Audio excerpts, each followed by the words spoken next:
നിലയങ്ങളോടെ നടപ്പാൻ ഇച്ഛിക്കുകയും അങ്ങാടിയിൽ വന്ദനവും പള്ളിയിൽ മുഖ്യാസനവും അത്താഴത്തിൽ പ്രധാന സ്ഥലവും പ്രിയപ്പെടുകയും ചെയ്യുന്ന ശാസ്ത്രിമാരെ സൂക്ഷിച്ചുകൊള്ളും. അപ്പോൾ കർത്താവ് ഭണ്ഡാരത്തിന്റെ നേരെ ഇരിക്കുമ്പോൾ ആ ആലയത്തിൽ വന്ന് ഏറിയവന്റെ ഉടുപ്പ് നടപ്പ് ശ്രദ്ധിച്ചെന്നുള്ള അർത്ഥമുള്ള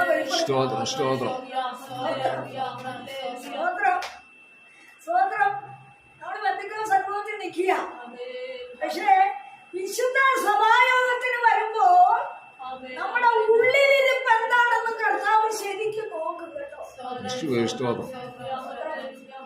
ഇന്ന് അവൻ മറ്റുള്ള ഇതര സമുദായസ്ഥരുടെ അടുക്കലേക്ക് പോയാൽ ഞായറാഴ്ച ആയിരിക്കും അവർ ഏറ്റവും നല്ല ബോഡിയുള്ള വസ്ത്രം ധരിക്കുന്നത്. എഴുതിയിരിക്കുന്ന അല്ലെങ്കിൽ വചനം എഴുതിയിരിക്കുന്ന അങ്ങനെയാ, നല്ല അങ്ങിയോടും കൂടെ നടക്കാൻ ഇഷ്ടപ്പെടുന്നു. പക്ഷേ അവൻ ഈ കടന്നു വരുന്നവരുടെ യോഗ്യത അല്ല കർത്താവ് ശ്രദ്ധിച്ചത്. അവൻ തല ഉയർത്തി നോക്കിയപ്പോൾ ഒരു പാവം വിധവ. അവൻ ഈ മോടികളും അവൻ അനാരഭംഗികളും ലൗകികമായ അവൻ നടപടികളും ഒന്നുമല്ല എന്റെ കർത്താവിന്റെ ദൃഷ്ടിയിൽ പെടുന്നത്.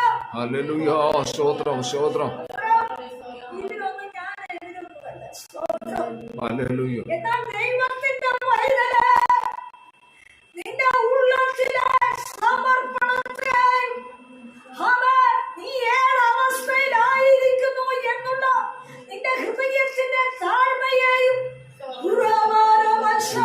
നാമത്തിൽ ചെവിടുക്കുന്നു.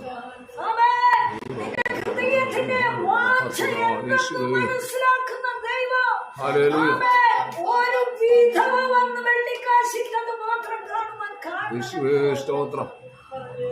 പലരും അവിടെ ഇട്ടില്ലേ, ഭഗവാന്മാരും പലരും വന്ന് ഇട്ടില്ലേ, എന്നാൽ എന്തുകൊണ്ട് അവിടെ എഴുതപ്പെട്ടില്ല?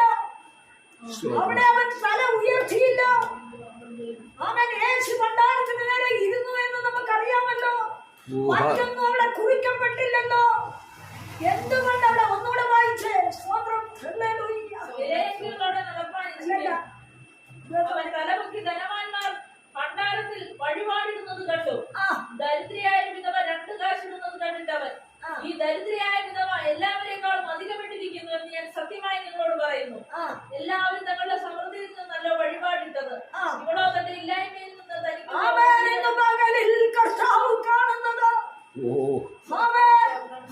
നിന്റെ സമൃദ്ധിയുടെ പ്രദർശനം നീ നടത്തുവാൻ ആണോ ആലയത്തിൽ വരുന്നത്, ദൈവപക്ഷത്ത് നിൽക്കുന്നത്, ദൈവസന്നിധിയിൽ നീ ആരാധിക്കുവാൻ കടന്നു വരുന്നത്? നിന്റെ സമൃദ്ധിയെ ഉയർത്തി കാണിക്കുവാനാണോ? അല്ല, ഇന്ന് പകലിൽ പരിശുദ്ധമാണെന്ന് രേഖപ്പെടുത്തുന്നത് ആശ്രയമില്ലാത്ത ആരോരുമില്ലാത്ത ആരും പഠിപ്പിക്കാത്ത ആവശ്യങ്ങളുടെ അരങ്ങളുള്ള ആഗ്രഹങ്ങളുടെ വലിയൊരു അവളെ അലട്ടുന്ന ഒരു വലിയ അനുഭവങ്ങളിൽ ഉണ്ടായിരിക്കാം. എന്നാൽ അവളുടെ ഉപജീവനം മുഴുവൻ അവളെ സമർപ്പിക്കും.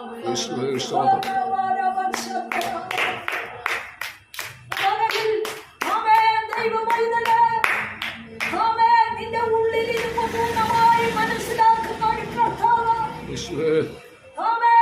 നിന്റെ ഹൃദയത്തിന്റെ ആഴമായ വ്യഥകൾ മനസ്സിലാക്കി നീ എന്തിനു വേണ്ടി യാചിക്കുന്നു, എന്തിനു വേണ്ടി ആഗ്രഹിക്കുന്നു, നിന്റെ ജീവിതത്തിന്റെ നിലവാരം എന്താ, നീ നടക്കുന്നു, പോകുന്നു, ഇരിക്കുന്നു, കിടക്കുന്നു, നിന്റെ ജീവിത സാഹചര്യങ്ങളിൽ പലതും ചെയ്തു കൂട്ടുമെന്നാൽ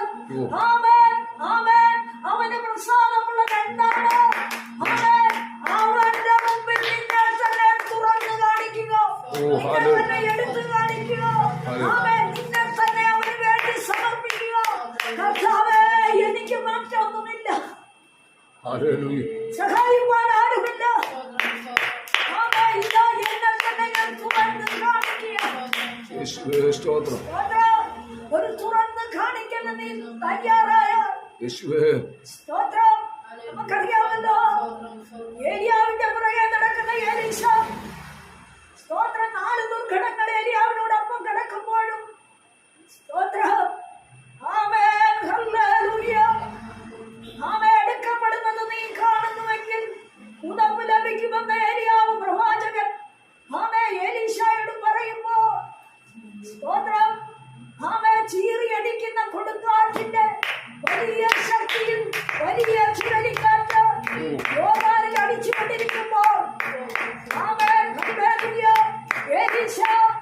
ഉടമ്പടി ചെയ്ത ആ വിഷയത്തിന് വേണ്ടി തന്നെ തന്നെ സമർപ്പിച്ച് നോക്കിക്കൊണ്ടിരിക്കുക.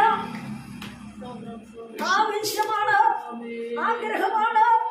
ഇത്രയും കഷ്ടപ്പെട്ട് വഴി നടന്ന് അനേകരുടെ നിന്ന കേട്ട് അനേകരുടെ തടസ്സവാദം കേട്ട് താനേലിയാവിനോടൊപ്പം കടന്നു വന്ന് യോർദാൻ അക്കരെ എത്തിയെങ്കിലും വലിയൊരു കണ്ടീഷനാണ് യജമാനായ ഏലിയാവ് ഏലീശായ്ക്ക് കൊടുത്തത്. നീ എന്നെ എടുക്കപ്പെടുന്ന കാണുന്നു. പറയട്ടെ, കണ്ടപ്പോ ഏലിയാവ് അത്യാവശ്യങ്ങൾ വന്നെടുത്തു കൊണ്ടുപോകുമ്പോ സ്വർഗത്തിലേക്ക് ഉയർത്തപ്പെടുമ്പോ അവിടെ ചീറിയടിക്കുന്ന ഈ മണൽത്തരി അല്ലെങ്കിൽ ഈ കാറ്റിന്റെ ശക്തി തന്റെ കാഴ്ച മങ്ങിച്ചില്ലല്ലോ.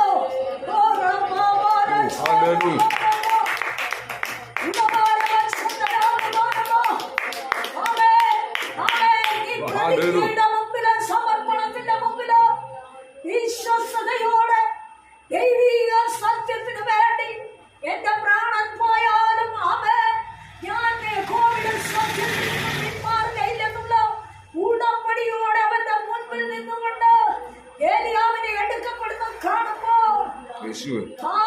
അവിടെ നിന്ന് വീഴുന്ന പുതപ്പല്ല അവൻ ആദ്യം എടുത്തത്. തന്റെ വസ്ത്രം പിടിച്ച് രണ്ട് ഖണ്ഡമായി കീറിക്കളഞ്ഞു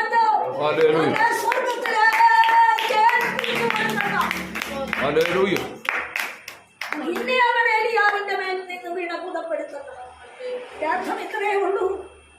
സ്വർഗത്തിൽ ഏലിയാവിനെ കരയ്ക്കുമ്പോ അത്യാവശ്യങ്ങൾ പറന്നു വന്നുമ്പോ സ്വർഗത്തിലെ ആ നിത്യതയുടെ അനുഭവവും അതിന്റെ വിടുതലും അതിന്റെ സന്തോഷവും അതിന്റെ പൂർണ്ണതയും അതിന്മേൽ ചെയ്യേണ്ടുന്ന ഉടമ്പടിയും ദൈവിക സത്യത്തെയും ദൈവിക വാഗ്ദത്തത്തെയും ദൈവത്തിന്റെ സന്നദ്ധിയിലുള്ള സമർപ്പണത്തെയും കുറിച്ച് അവിടെ നിന്നടിക്കുന്ന വെട്ടം, സ്വർഗം തുറന്നിരിക്കുന്ന വെട്ടം തന്റെ ഉള്ളിലേക്ക് അടിച്ചപ്പോൾ അയ്യോ ഞാൻ എത്ര പാവിയാണ്.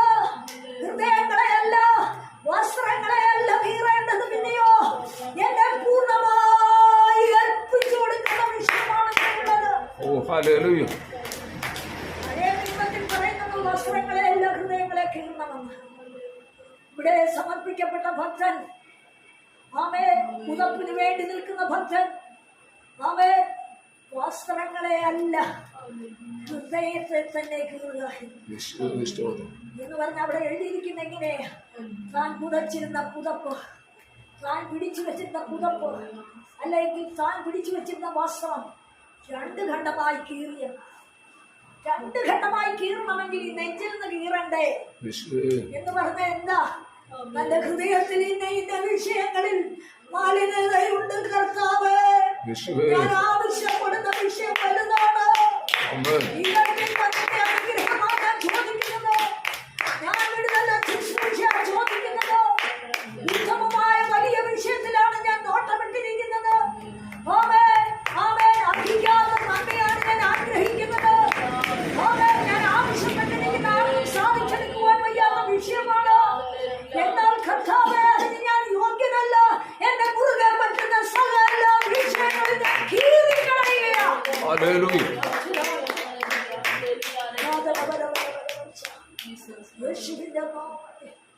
അങ്ങനെ നിനക്കൊരു സമർപ്പണമുണ്ടോ? സ്തോത്രം. വസ്ത്രങ്ങളെയല്ല ഹൃദയങ്ങളെ തന്നെ കീറി. അവൻ അവിടെ എഴുതിയിരിക്കുന്ന എങ്ങനെയാ? പിന്നെ അവൻ ഏലിയാവിന്മേൽ നിന്ന് വീണ പുതപ്പെടുത്തു.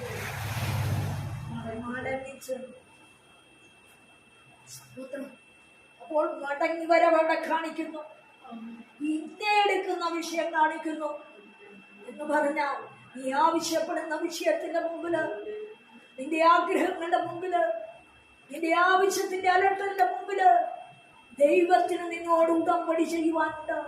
നീ ദൈവത്തോട് ഉടമ്പടി ചെയ്തടുക്കുവാനുണ്ട്. ആമേൻ. പകൽക്കാലം എങ്കിൽ അവൻ നിന്നെ അനുഗ്രഹിക്കാതെ വിടത്തില്ല.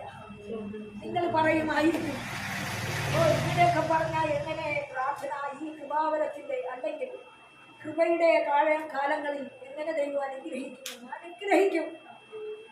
എങ്ങനെയാ അനുഗ്രഹിക്കേണ്ടത്? ആമേ സ്തോത്രം. ദൈവം പറഞ്ഞിട്ടുണ്ട് ഇരമ്യാവ് 1-ാം അധ്യായം അതിന്റെ 17-ാം വാക്യം. സ്തോത്രം. ആമേ ഹല്ലേലൂയ.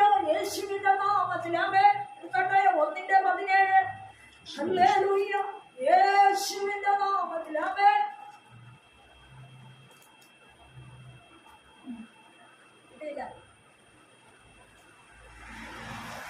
സ്തോത്രം. ആകയാൽ നീ അരകെട്ടി എഴുന്നേറ്റ് ഞാൻ നിന്നോട് കൽപ്പിക്കുന്നതൊക്കെയും ആ അവരോട് പ്രസ്താവിക്കാം. ഞാൻ നിന്നെ അവരുടെ മുമ്പിൽ ഭ്രമിപ്പിക്കാതെ ഇരിക്കേണ്ടതിന് നീ അവരെ കൊണ്ട് ഭ്രമിച്ചു പോകരുത്. ആമേൻ. നീ ഒരു കാര്യം ചെയ്താൽ മതി. ദൈവീക സത്യത്തിന്റെ മുമ്പില് നിന്നെ തന്നെ ഒന്ന് ഒരുക്കി ജാതിയുടെ മുമ്പിൽ നീ ദൈവത്തെ വെളിപ്പെടുത്തിയാൽ മതി. ഞാൻ സേവിക്കുന്ന ദൈവം മതിയായ ദൈവമാണ്. നിന്നെ വിമർശിക്കുന്നവരുടെ മുമ്പില്, നിന്നോട് എതിർക്കുന്നവരുടെ മുമ്പില്, നിന്നെ പറയിക്കുന്നവരുടെ മുമ്പില്, ആമേൻ, നിന്നോട് വാദിക്കുന്നവരുടെ മുമ്പില്, നിന്നെ അടച്ചു കളയുന്നവരുടെ മുമ്പില്, ആമേൻ, ഞാൻ സേവിക്കുന്ന ദൈവം വലിയ ദൈവമാണ്. അവൻ എനിക്ക് വേണ്ടി പ്രവർത്തിക്കും. സ്തോത്രം. ആമേൻ. യെശയ്യാപ്രവചനം 49-ാം അധ്യായം ആമേൻ അതിന്റെ 22-ാം വാക്യത്തിൽ ഒരു കാര്യം പറയുന്നുണ്ട്. ഹല്ലേലൂയ. വായിക്കാൻ പെട്ടെന്ന്. യേശുവിന്റെ നാമത്തിൽ. യഹോവയെ കർത്താവ് പ്രകാരം അരുളിച്ചെയ്യുന്നു. ഞാൻ ജാതികൾക്ക് എന്റെ കൈ ഉയർത്തുകയും വംശങ്ങൾക്ക് എന്റെ കൊടി കാണിക്കുകയും ചെയ്യും. അവർ നിന്റെ പുത്രന്മാരെ തങ്ങളുടെ തോളിലണച്ചും മാർബിലണച്ചും പുത്രിമാരെ തോളിലെടുത്തും കൊണ്ടുവരും. ആമേൻ. നിന്റെ പുത്രന്മാർക്കുള്ള അനുഗ്രഹത്തിന്റെ പാത എവിടെ ഇരിക്കുന്നെന്ന് അറിയാമോ? ജാതികളുടെ മുമ്പിൽ നീ ദൈവത്തെ ഉയർത്തുമ്പോൾ അവൻ നിനക്ക് വേണ്ടി ഒരു കൊടി വിരിച്ചിരിക്കുക. നിന്റെ വഴിയിൽ ശിവയാത്രയ്ക്ക് ഒരു കൊടി ഒരുക്കിയിരിക്കുക. ആമേൻ. വംശങ്ങൾക്ക് എന്ത് ചെയ്യുമെന്ന വംശങ്ങൾക്ക് അവൻ എന്ത്